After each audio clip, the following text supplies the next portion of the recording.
Hi hello welcome to Jason media. ఆమె ఇప్పుడు హీరోయినా? అప్పట్లో కుర్రకాళ్లకు నిద్ర పట్టకుండా చేసింది. ఇప్పుడు ఎలా ఉందో? చాలామంది లైఫ్లో సోషల్ మీడియా అనేది ఒక పార్ట్ అయిపోయింది. ఫోన్లు వాడకుండా ఎవరు ఉండలేరు.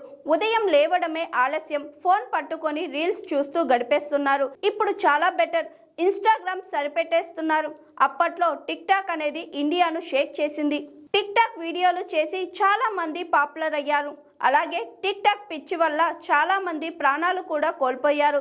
దాంతో టిక్ టాక్ బ్యాన్ చేశారు. కానీ ఇప్పుడు ఇన్స్టాగ్రామ్ పుణ్యమా అని మళ్ళీ ఈ రచ్చ మొదలైంది. చాలా మంది ఇన్స్టాగ్రామ్ రీల్స్ వల్ల పాపులర్ అవుతున్నారు.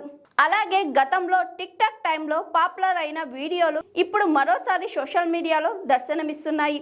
ఈ క్రమంలోనే ఓ అమ్మాయికి సంబంధించిన వీడియో ఒకటి ఇప్పుడు సోషల్ మీడియాలో చక్కర్లు కొడుతుంది.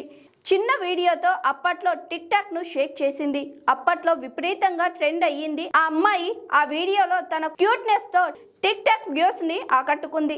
అయితే ఈ అమ్మాయి ఇప్పుడు ఎలా ఉంది అంటూ కొంతమంది సోషల్ మీడియాలో చర్చించుకుంటున్నారు. ఈ క్రమంలోనే ఆ అమ్మాయి ఓల్డ్ వీడియోను మరోసారి షేర్ చేయగా ఆమె ఎవరు అనేది కొంతమంది కామెంట్స్ చేస్తున్నారు. కొంతమంది నెటిజన్స్ ఆ అమ్మాయి ఎవరు, ఇప్పుడు ఎలా ఉంది అంటూ కామెంట్స్ చేయగా కొంతమంది నెటిజన్స్ ఆమె డీటెయిల్స్ కామెంట్స్ చేస్తున్నారు. అయితే ఆ అమ్మాయి పేరు ప్రీతి పగడాల అని ఆమె ఇన్స్టా ఐడి కామెంట్స్లో షేర్ చేస్తున్నారు. ఇంతకు ఈ ప్రీతి పగడాల ఎవరు అంటూ ఈ అమ్మడు ఏదో కోడిగుడ్డు మోటివేషన్ అంటూ వీడియోలు చేసేది. అలాగే రీల్స్ చేసి పాపులర్ అయ్యింది. ఆ తరువాత హీరోయిన్ అయ్యింది. ఇటీవల పతంగి అనే సినిమా చేసింది. తన అందంతో క్యూట్ మాటలతో నెటిజన్స్ను ఆకట్టుకుంది ప్రీతి. అయితే ఆ టిక్ టాక్ అమ్మాయి ఈ అమ్మాయి ఒకరే అని కొందరు అంటుంటే, కాదు ఆమె వేరు ఈమె వేరు అని మరికొందరు అంటున్నారు.